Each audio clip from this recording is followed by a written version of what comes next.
The night was 9 degrees. The kind of cold that doesn't just chill you, it kills you. Declan Mercer, the most feared man on the eastern seaboard, was walking with his 6-year-old daughter when she suddenly stopped. She wasn't looking at the lights. She wasn't looking at the snow. She was looking into a dark alley. "Daddy," she whispered, her voice breaking. "Her baby is freezing."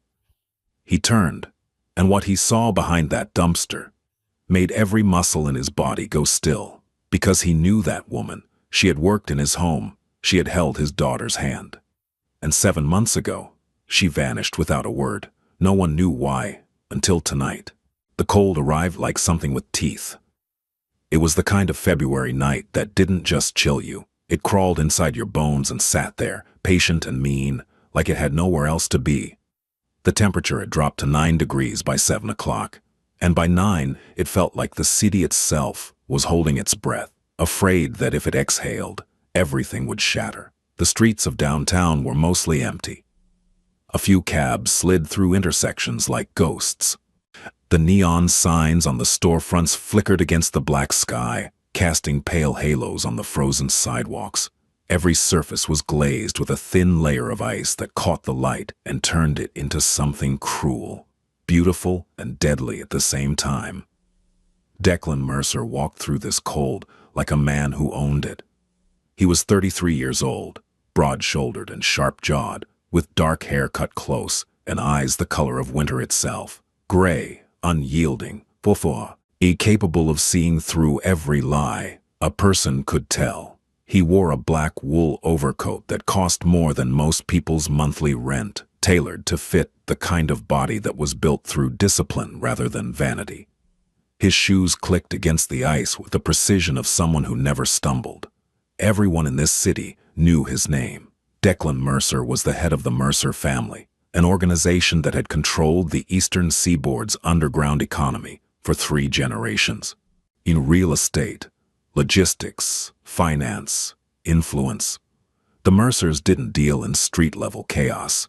They dealt in power, the quiet, immovable kind that made judges pause before signing warrants and made politicians return phone calls within the hour. He was feared, and he knew it. He was respected, and he'd earned it. He was ruthless when he needed to be, merciful when it served him, and silent in a way that made people more afraid than any threat ever could. But tonight, Declan wasn't a crime lord. Tonight, he was a father. His daughter, Lily, walked beside him with her small hand buried inside his enormous one. She was 6 years old, with dark curls that spilled out from under a cream-colored knit hat, and brown eyes that were too big, too observant, too alive for a child her age. She wore a burgundy coat with faux fur lining, matching gloves and boots that had been waterproofed before they left the house, because Declan Mercer might not fear anything on earth, but he feared his daughter catching cold. They'd just left Marchetti's, a private Italian restaurant on West 54th Street, where the owner kept a reserved table for Declan in a back room with no windows and 2 exits. Lily had ordered spaghetti with extra parmesan and a chocolate mousse that left a brown smudge on the tip of her nose. Declan had wiped it off with his thumb while she giggled, and for 30 seconds, the most dangerous man in the city had been nothing but soft. "Daddy, my tummy is so full I think I'm going to pop," Lily said, swinging their joined hands as they walked. "If you pop, I'll just put you back together," Declan said. "You can't put a person back together. That's not how it works." "Watch me," she laughed. That sound, high and clear and entirely untouched by the darkness that surrounded his life, was the only thing in the world that could make Declan Mercer close his eyes and breathe like a man at peace.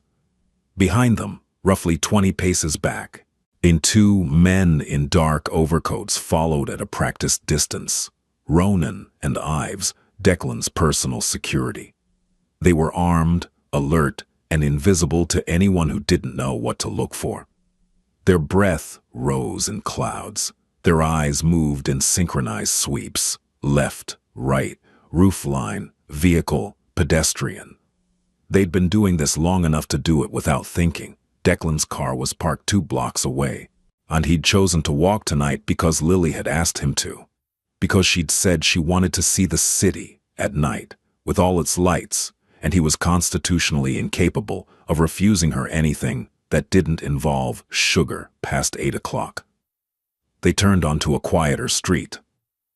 The buildings here were older, brownstones converted into offices, a shuttered laundromat, a bodega with a half-lit sign. The sidewalk narrowed. The streetlights buzzed. And then Lily stopped. It wasn't gradual. And she didn't slow down first. She simply stopped walking, mid-step, like someone had pressed pause on the world. Her hand tightened inside Declan's, not a squeeze, a grip. The kind of grip a child makes when something bypasses their brain and goes straight to their heart. "Lily," Declan said, already scanning. His body shifted. His weight dropped slightly. One hand moved toward his coat's inner pocket instinctively. But Lily wasn't looking at danger. She was looking into a narrow alley between two buildings, barely 6 feet wide, filled with shadow and the metal glint of a dumpster. A thin strip of light from the street cut diagonally across the ground, illuminating a pile of flattened cardboard boxes, a torn black garbage bag, and something else. Something human. Lily's lips parted. Her breath came out in a small white cloud that dissolved into nothing. "Daddy," she whispered. Her voice was so small, it almost broke before it reached him. "Daddy. Her baby is freezing." Declan followed her gaze. There, behind the dumpster, curled into a space barely wide enough for a dog, was a woman. She was sitting on the ground with her back against the brick wall, her knees drawn to her chest, her arms wrapped around something pressed tight against her body. Her head was bowed, her hair, dark blonde, tangled, unwashed, hung over her face like a curtain. One of them had snapped and been retied in. One of them had snapped and been retied in a knot that was already coming undone again. In her arms, bundled inside a blanket so thin it could have been a bedsheet, was a baby. The baby was tiny, 3 months old, maybe 4. Its face was barely visible, just a sliver of skin between the edge of the blanket and the woman's chest.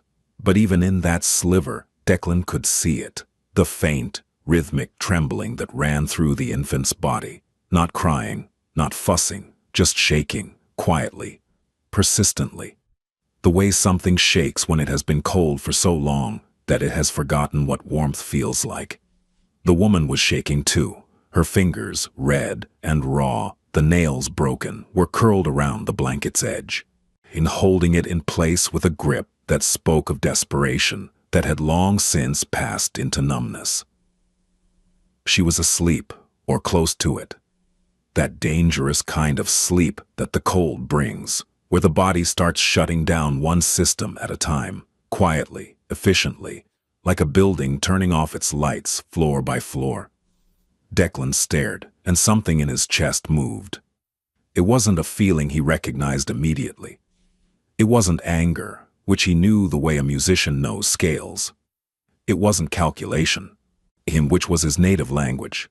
It was something older, something that existed underneath the armor he'd spent his entire adult life building. Then, the woman shifted slightly in her sleep, and her hair fell away from her face, and the strip of light from the street caught her features, and Declan Mercer felt the ground beneath his feet tilt.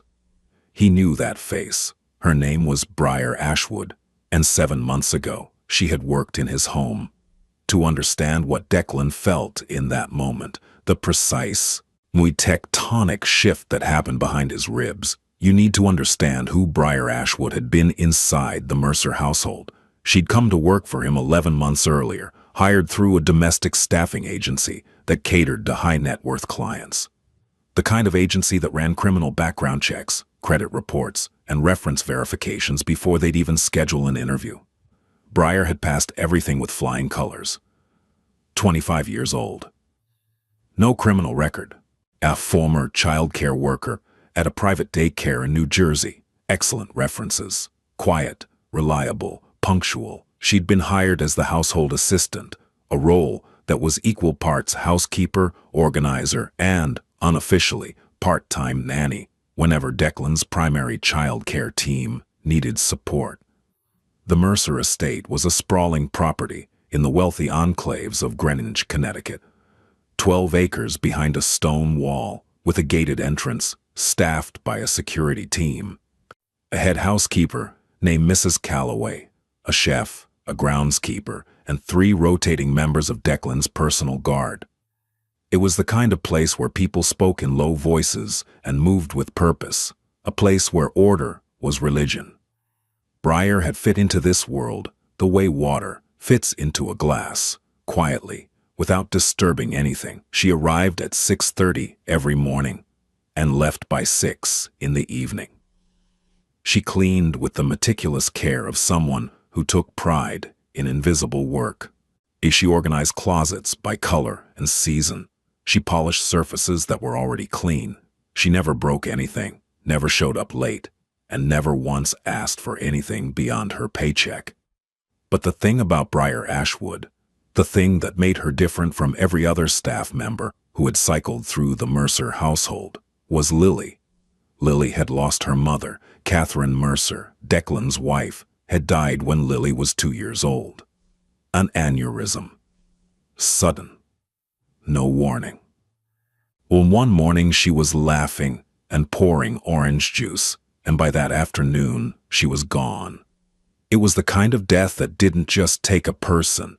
It rearranged every molecule in the room, the house, the life it left behind. Declan had handled it the way he handled everything, with control. He'd planned the funeral with military precision. He'd ensured Lily's routine stayed the same. He'd hired the best child psychologist in the state. He'd held his daughter every night until she fell asleep. And then he'd gone to his office and sat in the dark until the grief loosened its grip, just enough for him to breathe again. He'd never remarried. He'd never even dated, not because he was devastated, though he had been, but because after Catherine, he'd decided that Lily would never have to compete for his attention. She was the center, the only center. But there was a consequence to this, despite the nannies, the tutors, the staff, and the therapist. Lily had grown up surrounded by professionals. People who were paid to care for her. People who were kind, competent, and efficient, but who clocked out at the end of their shift and went home to their own lives. Lily, even at 5, had sensed the difference between duty and love. She had become polite, but reserved. Friendly, but guarded. She didn't misbehave, but she didn't light up either, until Briar. It had started on a Tuesday afternoon in April. Declan was in his office on the 2nd floor when he heard something through the open window that he hadn't heard in months. Lily, laughing, not the polite, performative laugh she used with guests, not the quiet giggle she saved for bedtime stories. This was the real one, the belly laugh, the head-thrown-back laugh, the kind that made her eyes crinkle and her whole body shake. He'd gone to the window and looked down into the garden. Briar was on her knees in the grass. She was telling Lily some kind of story. He was a little embarrassed. She was telling Lily some kind of story. He couldn't hear the words, just the rhythm of her voice, and Lily was listening with the intense, wide-eyed focus that children reserve for the few adults they truly trust. Declan had stood at that window for 10 minutes without moving. After that, he noticed everything. And he noticed that Briar sang under her breath while she folded laundry, soft, absent-minded melodies that drifted through the hallway like smoke. He noticed that she always left a glass of milk and a cookie on the kitchen counter at 3:15 p.m., exactly when Lily came downstairs from her lessons. He noticed that she'd started reading to Lily in the afternoons, not because she'd been asked to, but because Lily had asked her. And he noticed that Lily had started drawing pictures that included a figure with yellow hair and a blue dress, Briar's uniform, standing next to a small girl with dark curls. He noticed that his daughter was happy. And Declan, who trusted almost no one, who evaluated every person in his life through the lens of loyalty and threat assessment, had allowed it. Because Briar was genuine, he could see it, not in one thing she did, but in everything. In the way she looked at Lily without performing. In the way she tidied a room without rushing. in the way she said good morning to him every day, brief, respectful, with a small nod, and never once tried to impress him, flatter him, or make herself seem more important than she was. She was, in his assessment, a fundamentally decent person, and in Declan's world, that was rarer than diamonds.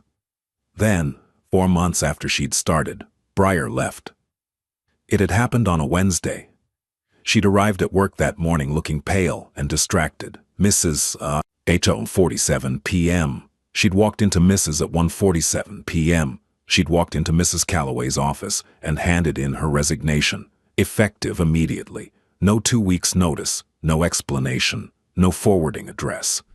Mrs. Calloway had been stunned. "Briar, is something wrong? Has something happened?"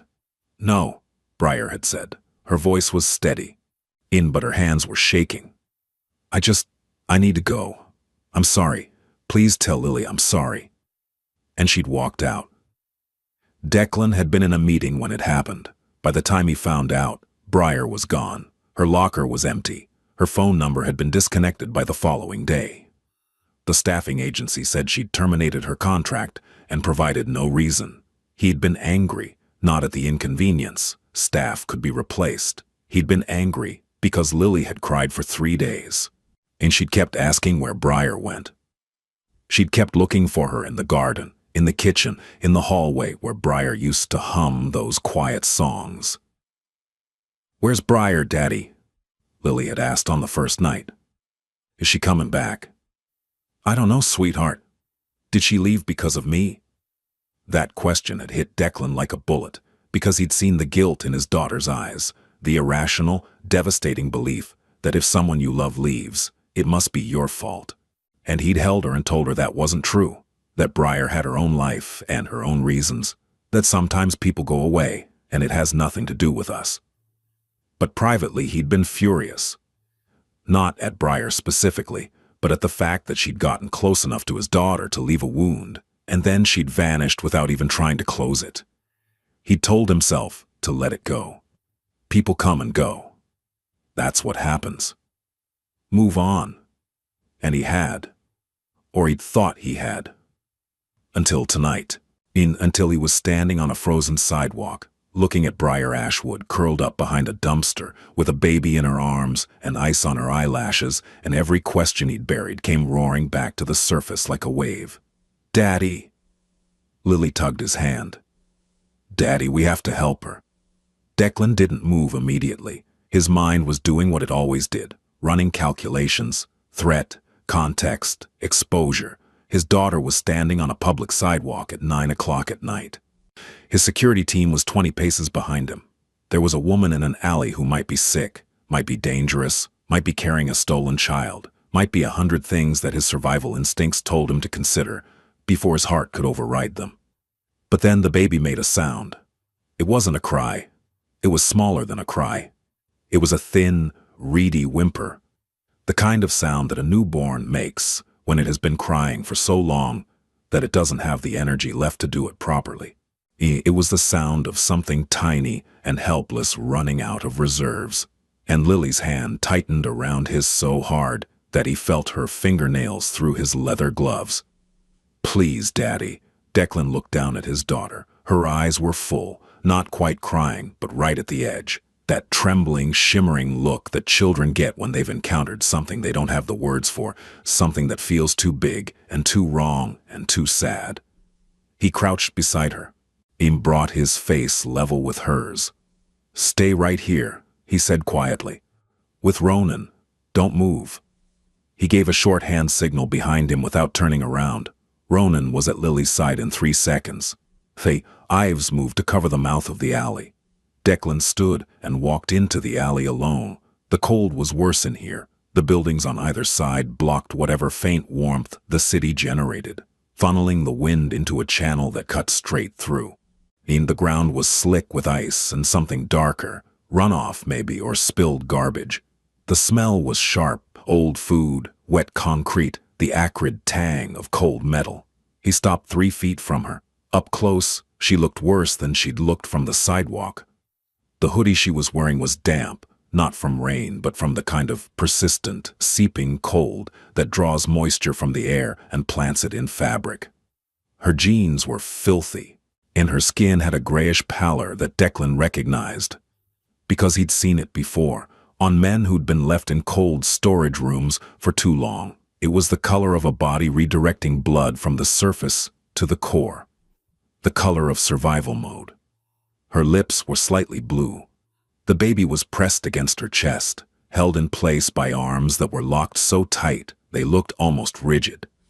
The blanket around the infant was a pale yellow, thin cotton, the kind you'd use in summer, and it was hopelessly inadequate for this temperature. Through the fabric, Declan could see the baby's tiny body trembling in a constant, involuntary rhythm. He crouched down. "Briar."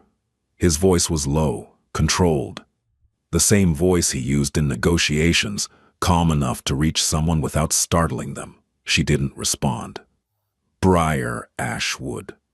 Her eyelids fluttered. A small crease appeared between her brows, like the sound of her name had traveled a long way to reach her and arrived battered.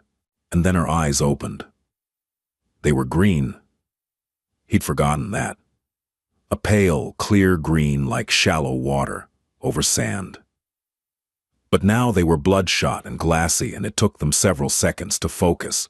They moved slowly, tracking from the ground to his shoes, to his knees, to his face, and when they finally locked onto his, something happened in them that Declan had never seen in another human being. It was recognition, and then, immediately, terror. Not the terror of someone seeing a dangerous man. The terror of someone who has been caught at their lowest, the raw, animal horror of being seen in a state of complete vulnerability by the one person they'd spent months pretending didn't exist. "No," she breathed. The word came out cracked, barely audible. "No, no, no, no." She tried to move, tried to push herself deeper into the wall, like she could phase through brick if she just pressed hard enough. Her arms tightened around the baby. Her breathing went shallow and fast, the beginning of a panic response that her exhausted body could barely sustain. "Mr. Mercer, please, Stop," Declan said. Not harsh, firm, the kind of word that catches a person mid-spiral and gives them something solid to hold. "Stop, breathe." She stared at him. Her chest heaved. Tears were running down her face, not the dramatic kind, but the quiet, exhausted kind that happen when a person has nothing left to hold them back. "I'm sorry," she whispered. I'm so sorry. I didn't know you'd be Briar." He said her name again, and this time it came out different, softer, not a command, but an anchor. "Your baby is freezing. We need to move. Can you stand?" She looked down at the bundle in her arms, as though she'd temporarily forgotten it was there. And then her face crumbled. "I can't feel my hands," she said. "I can't. I don't know if I can hold him. My fingers aren't—" Declan didn't hesitate. He removed his overcoat, $5,000 of Italian wool, and wrapped it around her shoulders and the baby in one motion. The coat swallowed her. She almost disappeared inside it. Then he put his hand under her elbow and lifted. She weighed nothing.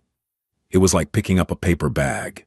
Whatever she'd been eating in recent months, if she'd been eating at all, it hadn't been enough. She stood, swayed, her knees buckled, and he caught her, one arm around her waist, steady and sure. I've got you," he said. "Walk." They emerged from the alley into the streetlight, and Lily was there waiting, her face a mask of 6-year-old intensity, that look children get when they're trying so hard to be brave, that their bravery becomes its own kind of heartbreak. Lily looked at Briar, at the baby, at her father supporting a woman who could barely stand. And then, very quietly, Lily did something that would define the rest of this story.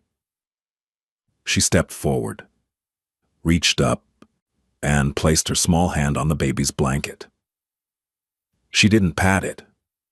She didn't squeeze. She just let her hand rest there, gently, like she was telling the baby, "I'm here. You're not alone anymore." "Hi," she whispered to the baby. "It's okay, my daddy's going to fix everything, he always does." Briar's eyes met Declan's over the top of Lily's head. In that look was everything she couldn't say: the shame, the gratitude, the fear, the exhaustion, and the desperate hope that this wasn't a dream brought on by hypothermia.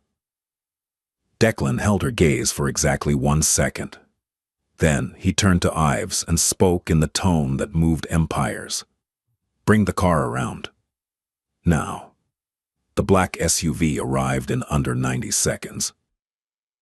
Ives had radioed ahead to Marcus, the driver who'd been circling the block, and by the time the vehicle pulled to the curb, its interior was already blasting heat. Declan guided Briar into the back seat with the same careful precision he applied to everything. He didn't rush her, he didn't speak.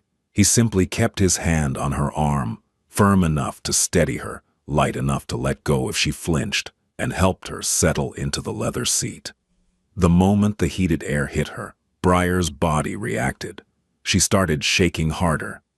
Not less, harder. That was the paradox of rewarming. When the cold finally begins to release its grip, the body rebels. Muscles that have been locked in survival mode start to spasm. Blood that has been hoarded by the core rushes outward, and the nerve endings scream. Her teeth chattered so violently that the sound filled the entire vehicle. Lily climbed in beside her without being told. She sat close, not touching, but close enough that Briar could feel her there. She didn't ask questions. She didn't chatter. She just sat, watchful and still, her eyes moving between Briar's face and the baby's blanket. Declan got in on the other side. Ronan took the front passenger seat. Ives would follow in the second car. "Home," Declan said to Marcus. "Direct route, no stops." "Yes, sir." The SUV pulled away from the curb and merged into the sparse nighttime traffic, its tires crunching over ice. For the first 5 minutes, no one spoke. Declan watched Briar from the corner of his eye. She was holding the baby against her chest with both arms, the overcoat still draped around her like a tent. Her head was bowed. Her eyes were open but unfocused, staring at a point on the seat in front of her that held no interest. She looked like someone who had stopped trying to understand what was happening and was simply allowing it to happen. He recognized that look. He'd seen it in men who'd been beaten, not physically, though sometimes that too, but beaten by circumstances, by the relentless accumulation of days that went wrong, one after another, until the weight of them compressed the spirit into something flat and numb. He didn't like seeing it on her. It was Lily who broke the silence. "Is the baby a boy or a girl?" she asked quietly. Briar blinked. It took a moment for the question to reach her, as if sound had to travel through deep water. "A boy," she said. Her voice was hoarse, raw. "His name is Theo." "Theo?" Lily repeated, like she was tasting the word. "That's a good name. Is he cold?" Briar's voice broke, and she pressed her lips together hard, fighting for control. "He was cold. He's warming up now." "Good, because babies aren't supposed to be cold. Mrs. Halloran at school says babies need to be warm all the time, or their tiny bodies don't work right." Briar looked at Lily, really looked at her for the first time, and whatever she saw in that small, earnest face, the unapologetic kindness of a child who hadn't yet learned to ration her compassion, something in Briar's expression shifted. Declan said nothing. He kept his eyes on Declan, said nothing. He kept his eyes on the road through the window, but he heard every word, and each one landed somewhere he couldn't protect.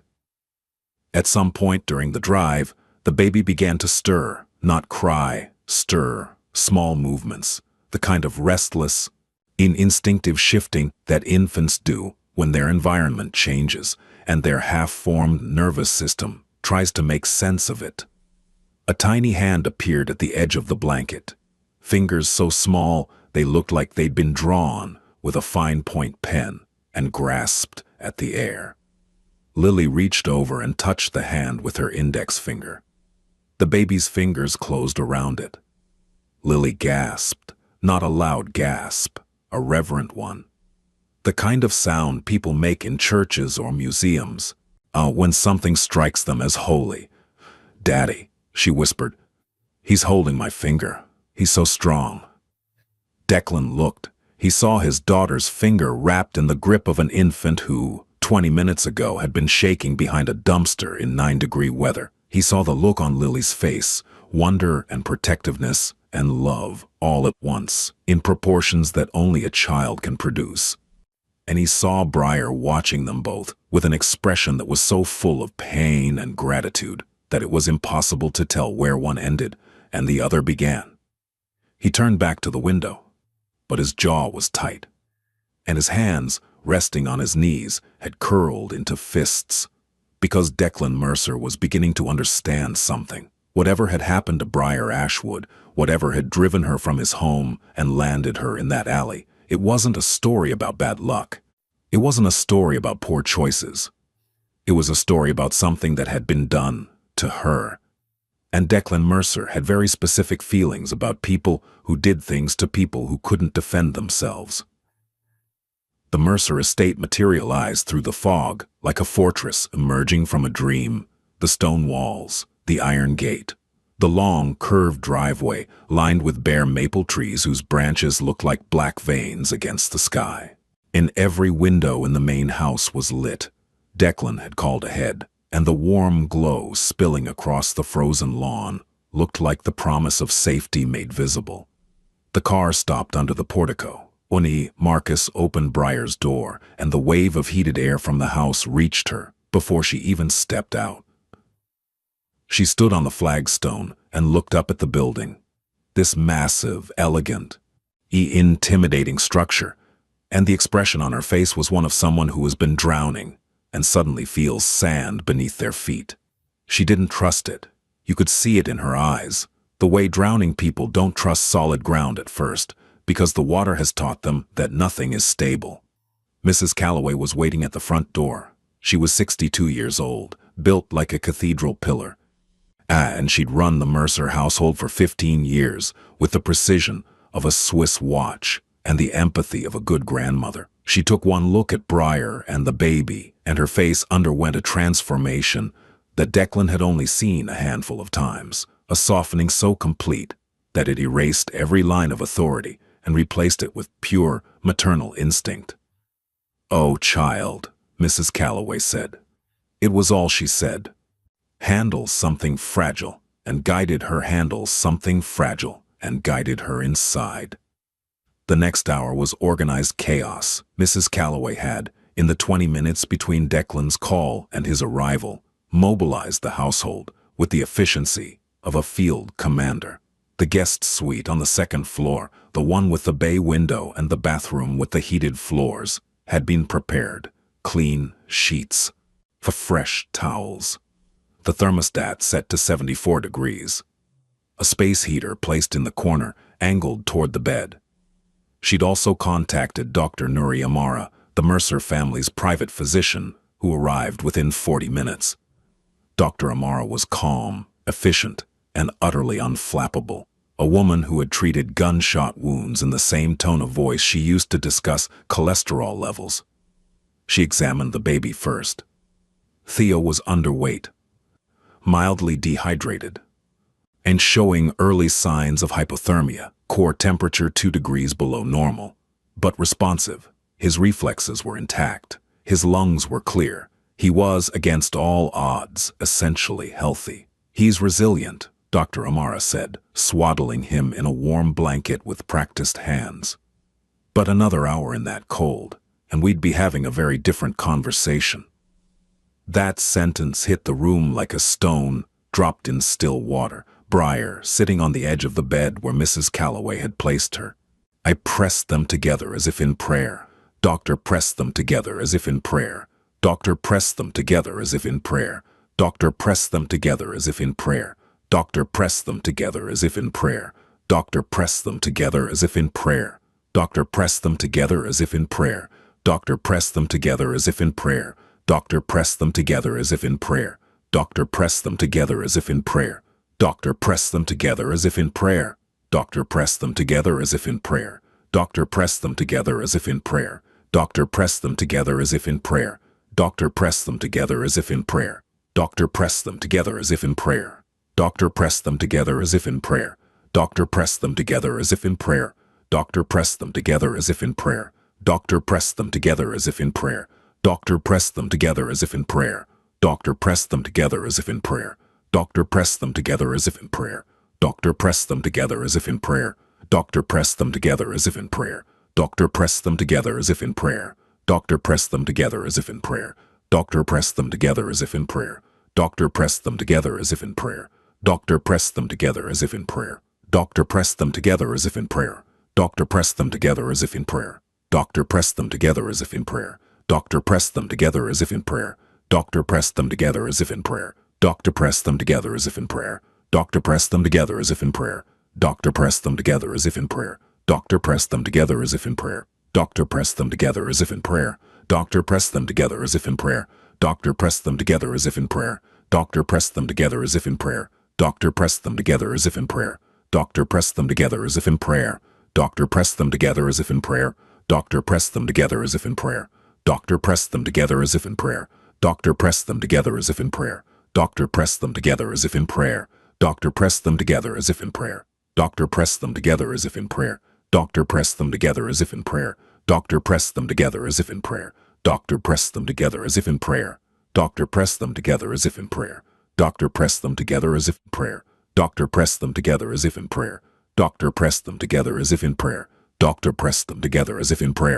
Doctor pressed them together as if in prayer. Doctor pressed them together as if in prayer. Doctor pressed them together as if in prayer.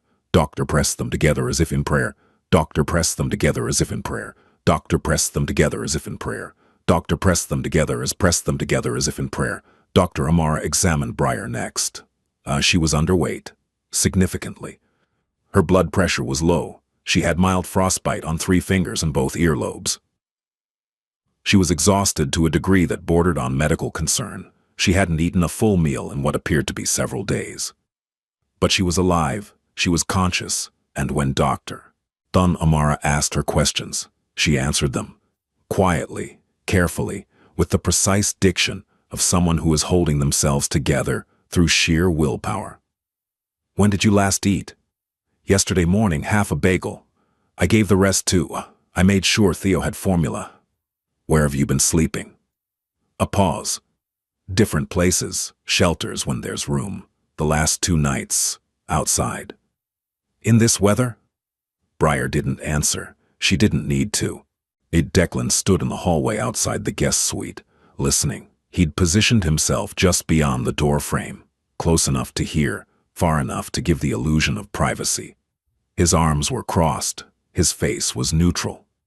But anyone who knew him well enough to read the small signs, the tightness around his eyes, the slight forward tilt of his head, the absolute stillness of his body, would have recognized what was happening inside him. He was angry, not at Briar, not at the situation.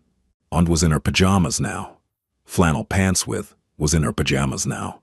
Flannel pants with tiny elephants on them and a long-sleeve shirt that said, "Adventure awaits," in glittery letters. Her hair was down, a wild tangle of dark curls, and she was carrying a stuffed bear that she'd had since she was 2. "Daddy," she said, "can I give Mr. Bear to the baby? He's warm and soft, and I think the baby needs him more than me right now." Declan looked at her. This child, his child, offering her most treasured possession to a stranger's baby without a moment's hesitation. "You sure?" he asked. "That's your favorite." "I know. That's why I want to give him, because you should give your best things to people who need them." Declan knelt so that his face was level with hers. He looked at her for a long moment. This small person who somehow, then despite growing up and surrounded by bodyguards and bulletproof glass and the constant, invisible machinery of organized crime, had arrived at a moral clarity that most adults would spend their entire lives failing to achieve. "You're a better person than me," he said quietly. "No, I'm not," she said. "You brought her here. That's the same thing." She slipped past him and into the guest suite. Through the doorway, he watched her walk up to the bed where Briar was sitting, place Mr. Bear carefully beside the sleeping baby and whisper, "He'll keep you safe tonight." Briar looked at the stuffed bear, then at Lily. And then she did something she'd been fighting not to do since the alley. She broke, not dramatically, not loudly. She simply lowered her head and let the tears fall, heavy, silent. It's uncontrollable. While her shoulders shook and her hands gripped the edge of the mattress, and everything she'd been carrying alone for months came crashing down in the safety of a room that was warm and clean and watched over by a 6-year-old girl with a heart bigger than the house she lived in. Lily didn't flinch. She climbed onto the bed, sat beside Briar, and leaned her head against the woman's arm. "It's okay," she said. "You're safe now." In the hallway, Declan closed his eyes. And then he pulled out his phone and made 3 calls. She didn't tell him everything that night. She couldn't. The story was too large and she was too depleted. And there are some truths that can only be spoken in fragments, handed over one piece at a time, like a confession that the body releases only when it's certain the listener can bear the weight. But over the next 2 days, the picture emerged. His name was Craig Devlin. Briar had married him when she was 22, and they'd met through mutual friends at a barbecue in Hoboken. He was 28, charming, attentive, and funny, in the way that made everyone in the room want to stand closer to him.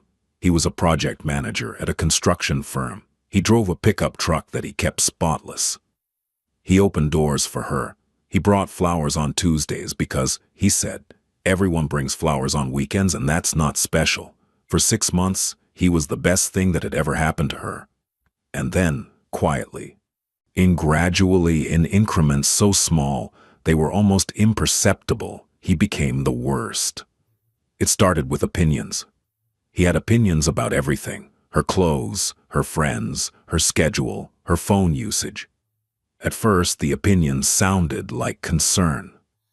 "You're really going to wear that? It's kind of revealing. That friend of yours, Megan, she's not a good influence. Why do you need your phone at dinner? I'm right here." Then the opinions became rules. No going out without telling him where. No talking to male co-workers outside of work. No visiting her mother without his approval. He monitored her texts. He tracked her location through an app he'd installed on her phone and told her was for safety. He controlled the finances. Every dollar she earned went into a joint account that only he had a debit card for. Then the rules became punishments. The first time he hit her was 9 months into the marriage. She'd come home 20 minutes late from the grocery store because of traffic. He'd been standing in the kitchen when she walked in, and without a word, he'd backhanded her across the face with enough force to split her lower lip. Then he'd apologized. He'd cried. He'd held her. He'd said it would never happen again. It happened again. Over the next year, Craig Devlin dismantled Briar's life with the systematic precision of someone tearing down a building. He isolated her from her family, her mother, her sister, her 2 close friends. The woman who remained was a hollowed out. The woman who remained was a hollowed out version of the woman she'd been. Someone who flinched at sudden movements and apologized for breathing too loudly. The job at the Mercer estate had been her one act of defiance.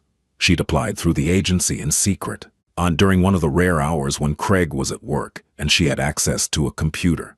She'd used her sister's address for the paperwork. She'd told Craig she'd gotten a cleaning job at a commercial property, vague enough that he didn't investigate, specific enough that he didn't question the hours.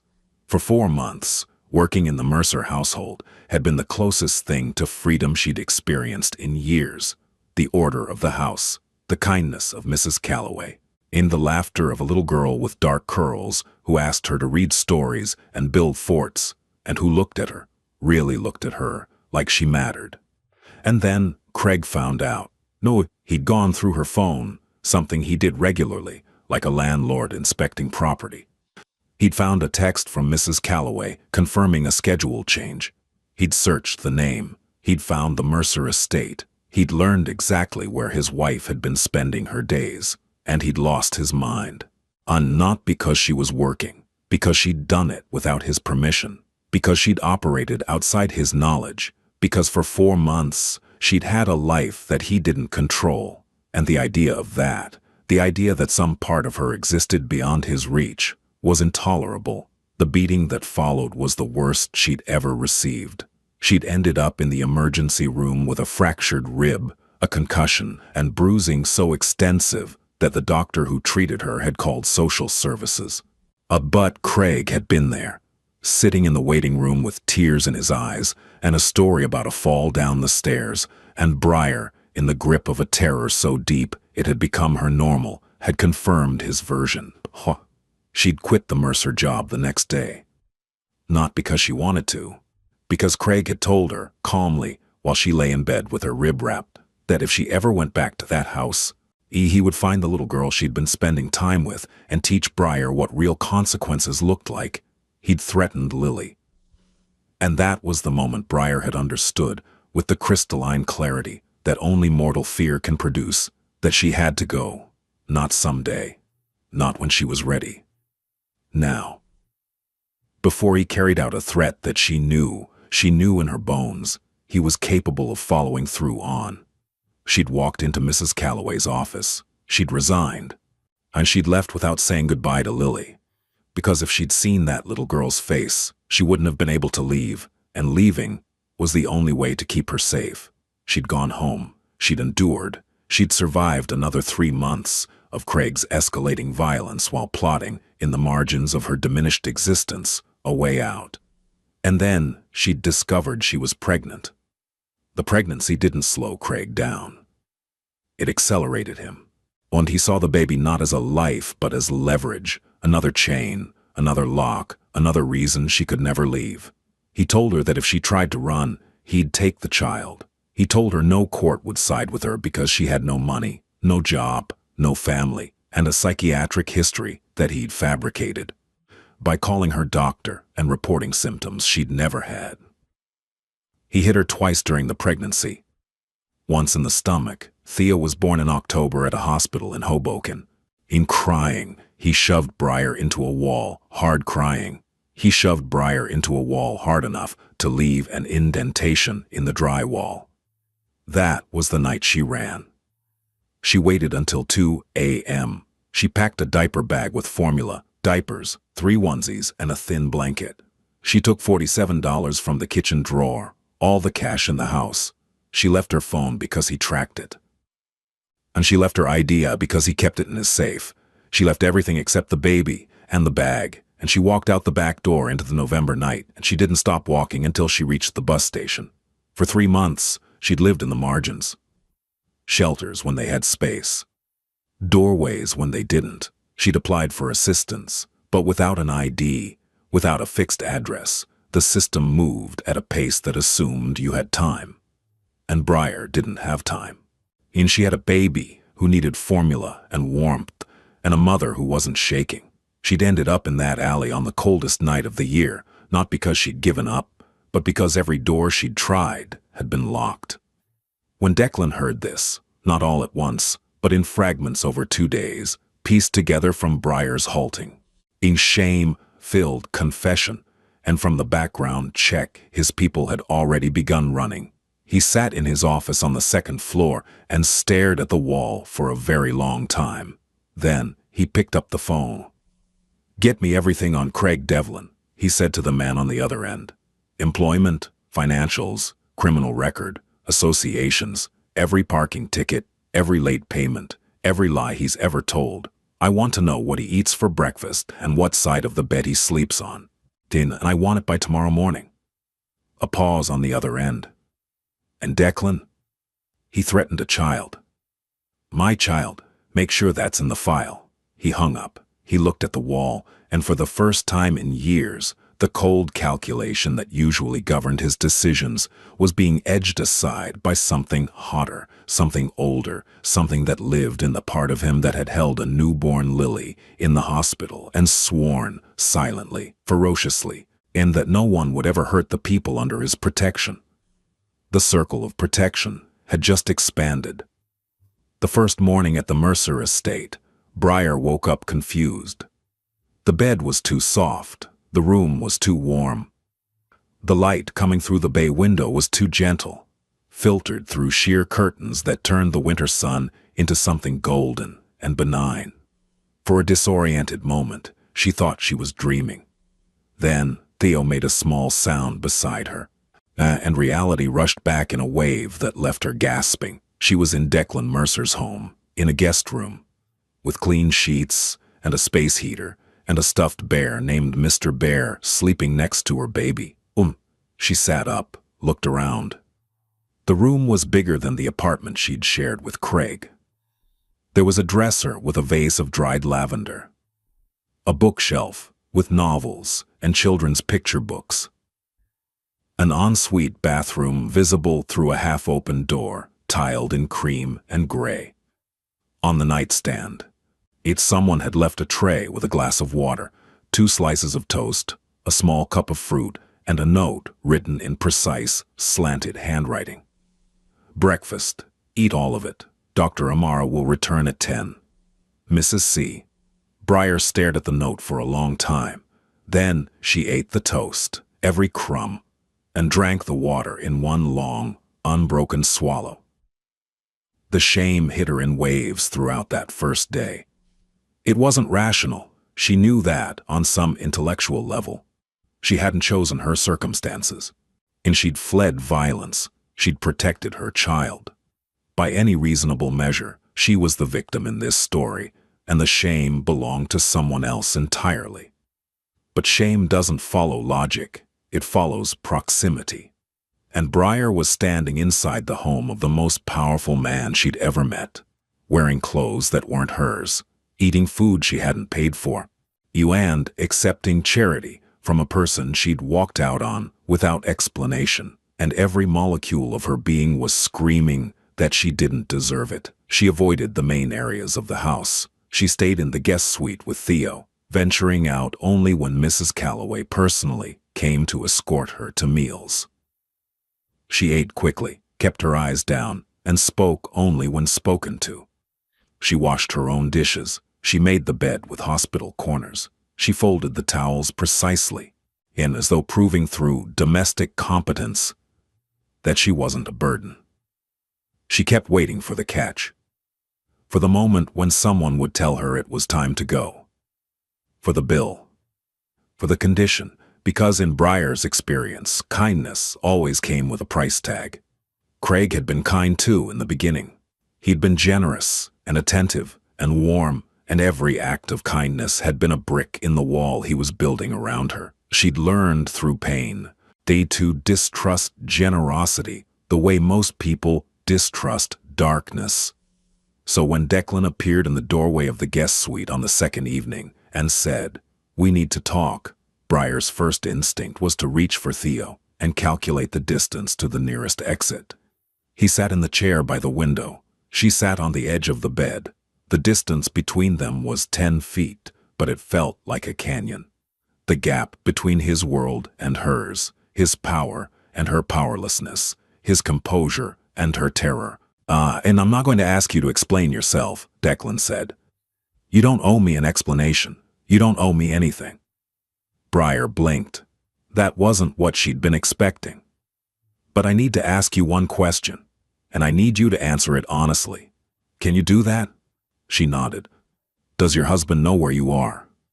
"No." The word came out instantly. "No. He doesn't know I'm in the state. I left. I didn't bring my phone. I changed my appearance. I've been careful. But he's looking for you?" It wasn't a question. She answered it anyway. "Yes." Her voice was barely audible. "He won't stop." "Why not?" "Because it's not about me. It's about Theo. Craig." She paused, swallowed. "Craig doesn't want a son. He wants a possession, something else to control, something else to own." Declan was quiet for a moment. The light from the window cast his face half in shadow, and in that shadow his eyes were the color of storm clouds. He threatened my daughter." Briar's face went white. "Mr. Mercer, I swear to you, I left because of that. The moment he said it, I knew I had to go. I would never, ever let anything happen to Lily. That's why I quit without warning. That's why I didn't say goodbye. I was trying to protect." "I know." 2 words, spoken without accusation, without warmth, without anything except understanding. I know why you left. I know what you were trying to do. And this is resolved. Not as a guest. Not as a guest, this is resolved. Not as a guest. Not as a charity case. As someone under my protection. That means my security team, my legal team, my resources. Do you understand? Mr. Mercer, I can't. This isn't a request. The words were hard, but his voice wasn't. There was something underneath the authority, something that sounded almost like asking. A good thing in your life to keep a good thing in your life, to keep a 6-year-old girl you didn't have to care about out of harm's way. You don't get to pay for that by freezing to death in an alley. Briar stared at him. Her eyes were full, her hands were shaking. Why? She whispered.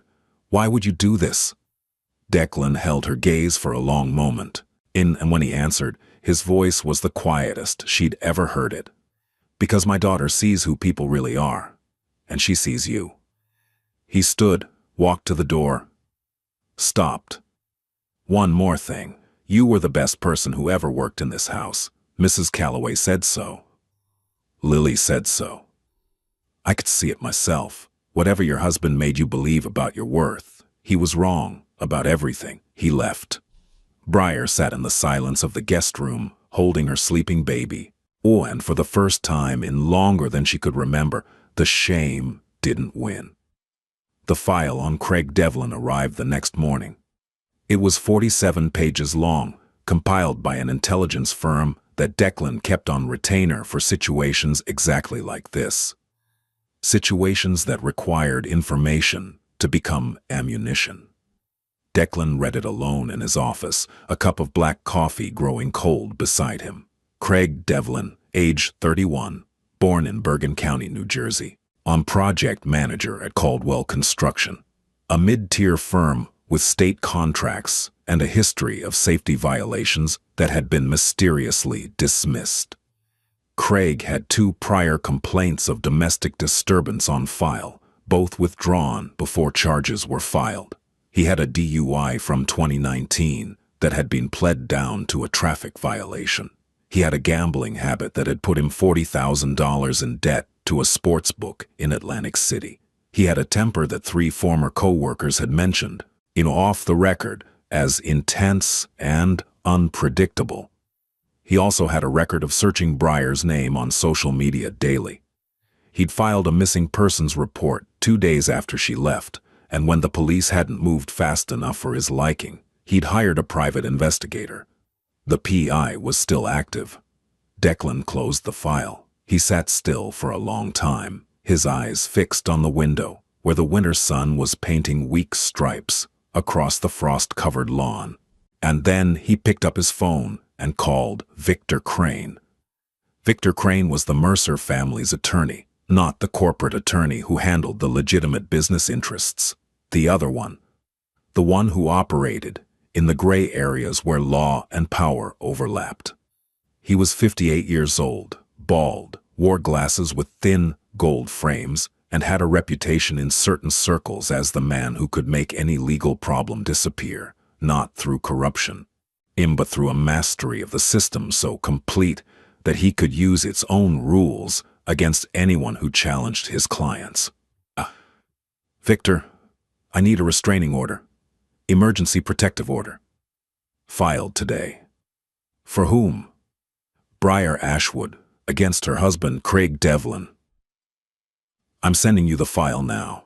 There's documented domestic violence, threats against a minor, my minor, and evidence of ongoing stalking behavior. She's at the estate. She's under my roof, and she's staying there. A brief silence. Declan, if this man has hired a PI, it's a matter of time before he traces her to your property. The moment that happens, we're in a custody dispute with a man who will claim parental rights. That's why I want the protective order first. Then a full petition for sole custody on her behalf. Then a civil suit for domestic violence. Then, and this is important, Victor, I want every safety violation at Caldwell Construction reviewed by OSHA. I want his gambling debts flagged for his employer. And I want the 2 prior domestic disturbance complaints reopened. Another silence. Longer this time. You're going to dismantle his life. No, I'm going to expose his life. There's a difference. Everything I'm asking you to do is legal, documented, and verifiable.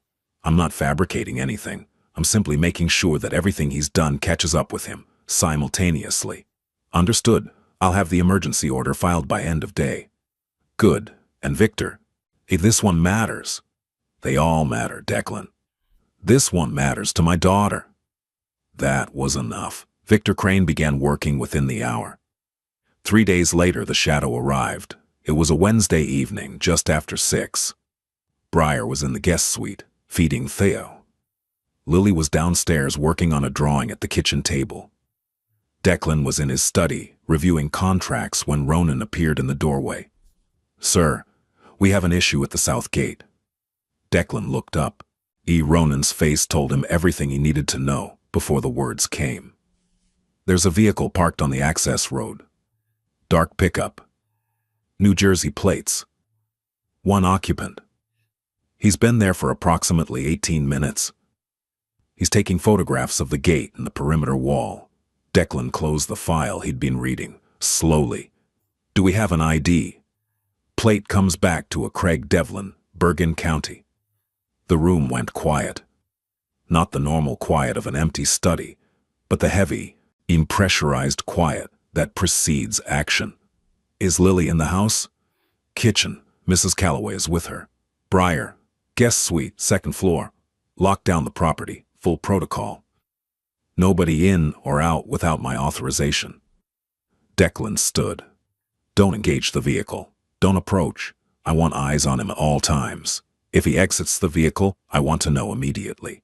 If he approaches the gate, I want to know before his hand touches the buzzer." "Understood." "And Ronan?" On record." Ronan nodded and vanished on record. Ronan nodded and vanished. Declan stood at his window and looked out toward the south gate. He couldn't see the truck from this angle. It was a 1/4 mile away, beyond the tree line, but he didn't need to. He could feel it, the way a man who has spent his life navigating predators can feel another predator circling. He did not go to the gate. And he did not confront Craig Devlin. He did not send his men to intimidate, threaten, or harm. Instead, he sat down at his desk, opened his phone, and sent Victor Crane a text. "He's here. Add stalking and surveillance to the filing. I want this served tomorrow." Then he went downstairs and sat beside Lily at the kitchen table and helped her color a drawing of a house with a garden and a yellow sun. And he didn't mention the truck, and he didn't mention danger. And he didn't mention the fact that every security camera on his property was recording, every guard was positioned, and every exit was monitored. Because this was how Declan Mercer fought. Not with fists, not with guns. With patience. With documentation. With the cold, meticulous assembly of a case so airtight that when it was presented, there would be no escape. Craig Devlin sat outside the gate for 43 minutes. Then he drove away. He didn't know it yet, but he'd already lost. 2 weeks passed, and in those 2 weeks, something happened inside the Mercer estate that was so gradual, so quiet, that it would have been invisible to anyone who wasn't paying attention. Briar began to thaw, not all at once, not dramatically, in the same way ice melts in late February, unevenly, reluctantly, with frequent reversals, but moving in one direction nonetheless. The first sign was her posture. During the first few days, she'd moved through the house like a shadow, and shoulders hunched, making herself as small as possible, taking up as little space as she could manage. She walked close to walls. She spoke in near whispers. She flinched when doors closed. But by the end of the first week, her shoulders had begun to drop. Not relax, that would take longer, but descend from their permanent position near her ears to something that looked slightly less like a person bracing for impact. The second sign was her voice.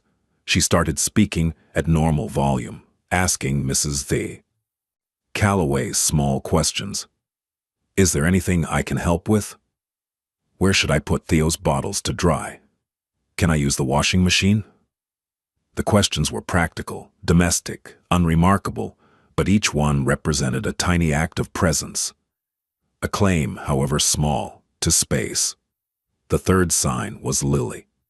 Lily had appointed herself Theo's unofficial guardian, caretaker, and entertainment committee. Every morning she arrived at the guest suite with the solemnity of a nurse beginning rounds. And she checked on Theo. She reported her findings to anyone who would listen. He smiled today. I think he's trying to grab things. She sat beside him on the bed and read to. She sat beside him on the bed and read to him in the same careful, expressive voice that Briar had once used to read to her. Briar watched this with an expression that shifted between gratitude and grief. In gratitude because Lily's kindness was so genuine it was impossible not to be moved by it. Grief because it reminded her of what she'd lost, those months of reading stories and building forts, the simple privilege of being part of a child's world. But over the days the grief receded, and what remained was something warmer. Briar began to participate. She sat with Lily during reading time. She showed her how to support Theo's head. And she let Lily help with feedings, holding the bottle with focused concentration, whispering encouragements to a baby who had no idea what she was saying, but seemed to respond to the sound of her voice nonetheless. "Briar?" Lily asked one afternoon. "Yes, sweetheart." "Why did you leave before?" The question hung in the air like a held breath. Briar looked at Lily, at those brown eyes that saw everything and forgave everything and felt the shame rise again. But this time she didn't let it win. "Oni, I left to keep you safe," she said. "Someone was being very mean to me, and I was afraid that if I stayed, they might be mean to you too. So I left, even though it broke my heart." "Did it really break your heart?" "Completely." Lily thought about this for a moment. Then she said, with the devastating simplicity of a child, "Well, you're back now, so your heart can start fixing." Briar smiled. It was the first real smile she'd produced in months. It was small, fragile, and unsteady, but it was real. And it transformed her face in a way that made her look, for just a moment, like the woman she'd been before Craig Devlin had methodically erased her. There was a moment, during the second week, that no one witnessed, except Declan. It was late evening. The house was quiet. He'd been on his way to his office when he passed the open door of the guest suite and heard a sound that stopped him. Humming. Briar was sitting in the rocking chair by the window, Theo cradled in her arms, and she was humming. Softly, barely audibly, a melody he didn't recognize. Something slow and gentle. The kind of song that's been passed down through so many generations that no one remembers who wrote it. The baby was asleep, actually asleep. Not the fitful, trembling sleep of the alley, but the deep, boneless, total sleep of an infant who is warm, fed, and held by someone who loves him. His face was smooth. His breathing was even. Declan stood in the hallway and watched. Declan stood in the hallway and watched this scene, this unremarkable, extraordinary scene of a mother rocking her child to sleep in a warm room, and something in his chest that had been coiled tight for days finally released. He didn't enter the room. He didn't say anything. He just watched for a moment, then moved on down the hallway, in his footsteps silent on the hardwood. But he carried that image with him for a long time afterward. The baby who stopped shaking. The mother who started humming. The quiet, radical miracle of safety. The legal machinery Declan had set in motion arrived at Craig Devlin's door on a Tuesday morning at 7:15 a.m., just as he was leaving for work. The emergency protective order was served first. It barred him from coming within 500 feet of Briar, Theo, or any of their known locations. It referenced documented domestic violence, threats against a minor, and recent surveillance activity at a private residence. 2 hours later, a family court petition for sole custody was filed on Briar's behalf.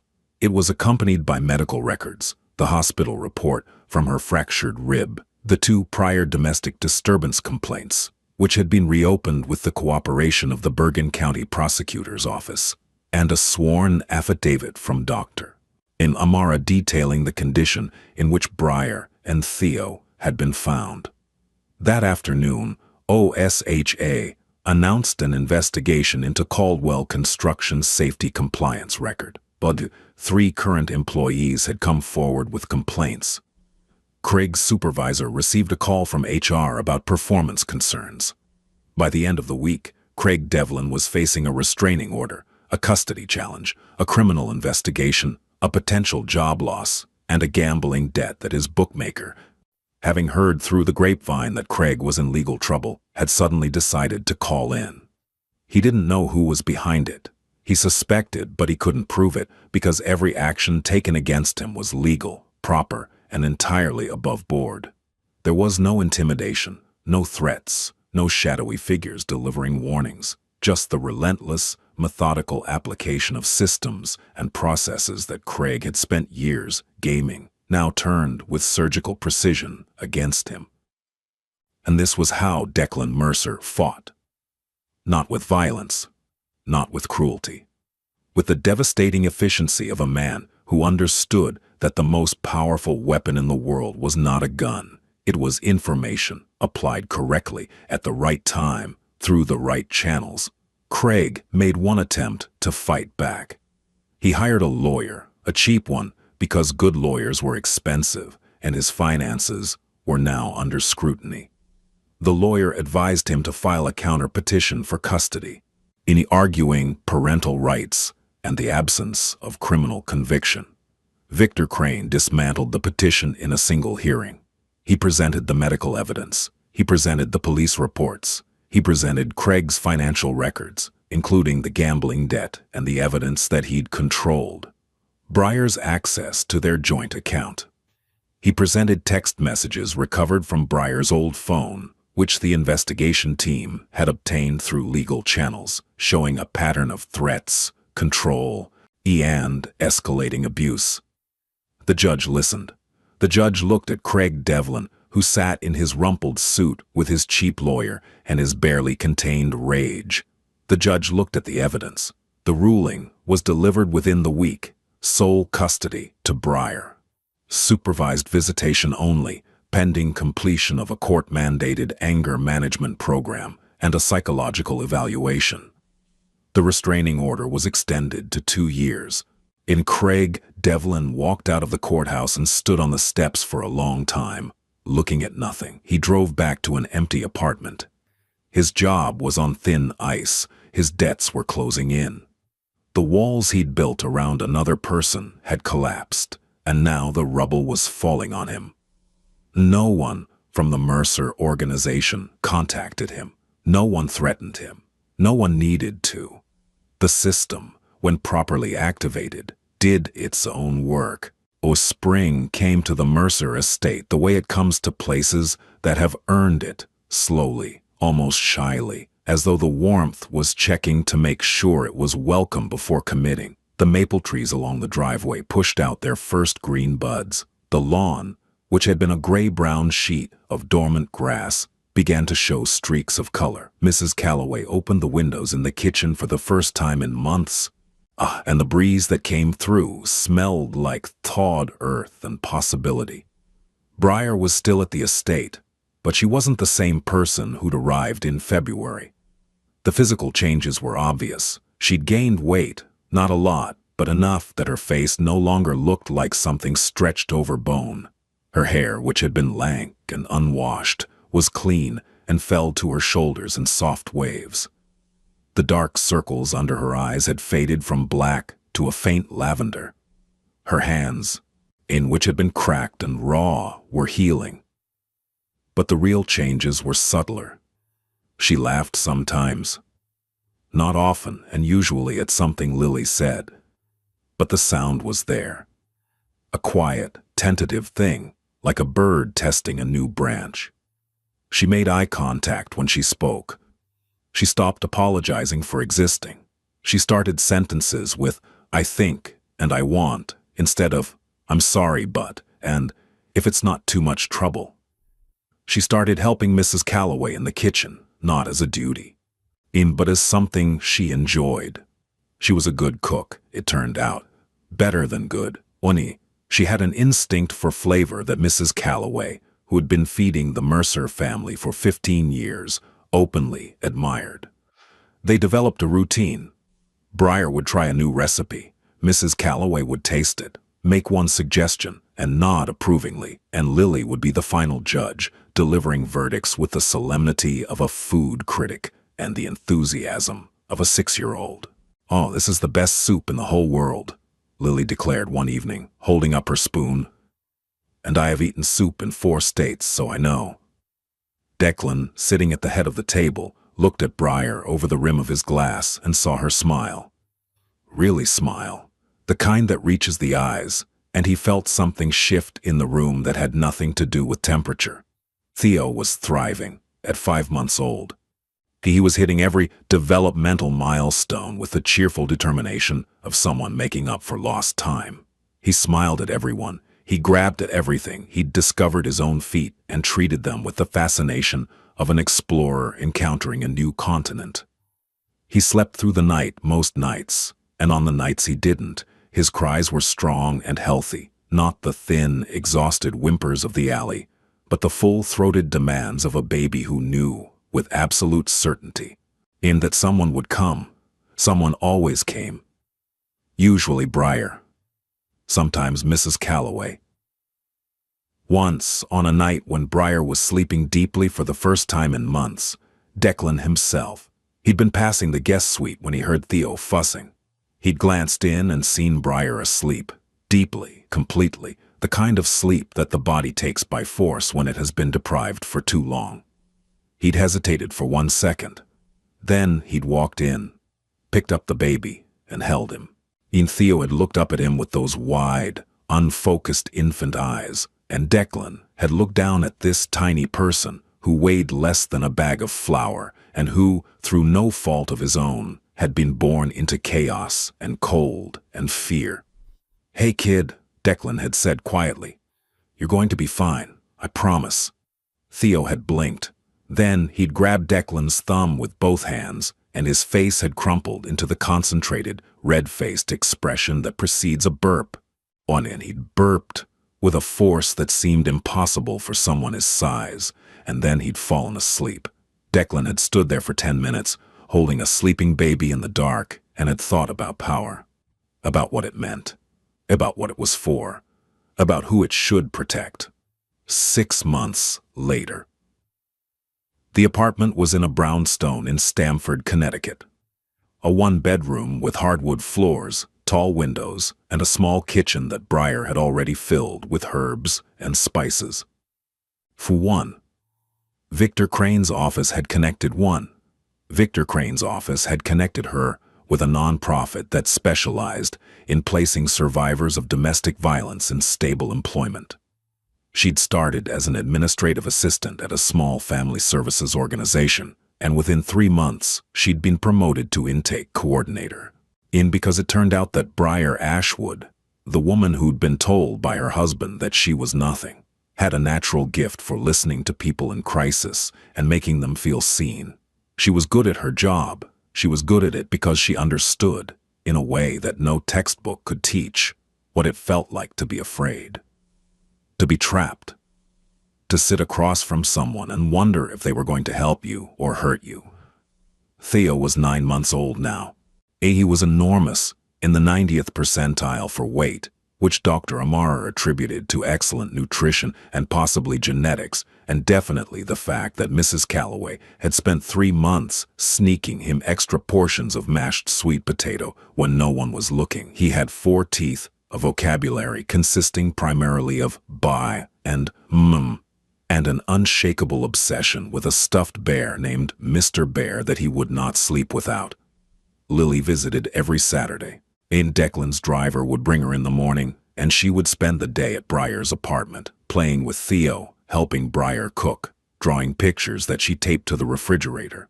She'd become, in effect, the world's most devoted older sister, a role she took so seriously that she'd started keeping a Theo log in which she documented his daily achievements, including entries like, "Theo clapped today. He's not very good at it yet, but he's trying." Briar and Lily had rebuilt their bond, and it wasn't the same as before. It couldn't be because both of them had changed, but it was deeper. It was the bond of people who had been through something together, even if they didn't fully understand what the other had experienced. It was based on trust, the real kind, the kind that's been tested and survived. On a Saturday in September, Declan came to pick Lily up at the end of the day. He usually sent the driver, but today he'd come himself. And he stood in the doorway of Briar's apartment and looked around. The space was small, but warm. There were plants on the windowsill. A drawing of a house, Lily's work, was taped above the kitchen table. Theo was in a bouncer, chewing on Mr. Bear's ear. There was music playing softly from a speaker on the counter, something quiet, something gentle. Briar was standing by the stove, stirring something that smelled like rosemary and garlic. And she was wearing jeans and a gray sweater, and her hair was pulled back in a loose ponytail, and she looked like a person who lived here. Not a person who was hiding, not a person who was surviving, a person who was home. "Thank you," she said. She said it simply, without elaboration, without the desperate, shame-filled gratitude of their first days. Just 2 words, spoken between equals. "You did this yourself," Declan said. "No, I didn't." She looked at him. I didn't. I gave you a warm room and a phone number for a lawyer. Everything else, the job, the apartment, getting up every day, building a life from nothing, that was you. Don't give me credit for your courage." She held his gaze, and in that look was something that hadn't been there before. A steadiness, a solidity, the quiet confidence of a woman who had walked through fire and come out the other side with her hands open instead of clenched. "Lily is the reason," Briar said. You know that, right? She's the reason any of this happened. She saw me. In that alley, on the worst night of my life, a 6-year-old girl saw me when the rest of the world looked away." Declan nodded. Because he knew. He'd always known. "She gets that from her mother," he said quietly. It was the first time he'd mentioned Catherine and yours. Then Lily came bounding into the room, holding a drawing she'd made of all 4 of them. Declan, Lily, Briar, and Theo, standing in a field of flowers under an enormous sun. "Look, Daddy, it's us. I made everyone smiling because everyone is smiling now." Declan looked at the drawing, at his daughter's face, at Briar's face, at the baby and the bouncer chewing on a stuffed bear that had started its life in a mansion and ended up in a 1-bedroom apartment in Stamford and was arguably living its best life. He took the drawing. "This is going on my wall," he said. "The one in your office?" "The one everyone sees," Lily beamed, and Declan Mercer, who had spent his entire life measuring power and fear, in how many people moved when he spoke, in how many doors opened when he approached, in how many problems dissolved when he applied the weight of his name, understood in that small, sunlit apartment that he'd been measuring wrong. Power wasn't fear. It never had been. Power was the ability to stand between someone and the thing that was trying to destroy them. And to say, "Not here, not on my watch, not ever." Power was a little girl who saw a freezing baby and said, "Daddy, help." Power was a woman who ran from a monster with nothing but a diaper bag and $47, and survived. Power was choosing who to protect, and meaning it. He drove home that evening with Lily asleep in the back seat, her head resting against the window, the sunset painting her face in shades of gold and amber. The road unwound before him. The world outside was green and warm and full of the reckless, unapologetic beauty of early autumn. On the dashboard, Lily's drawing was propped against the windshield. 4 figures. A field of flowers. An enormous sun. Everyone smiling because everyone was.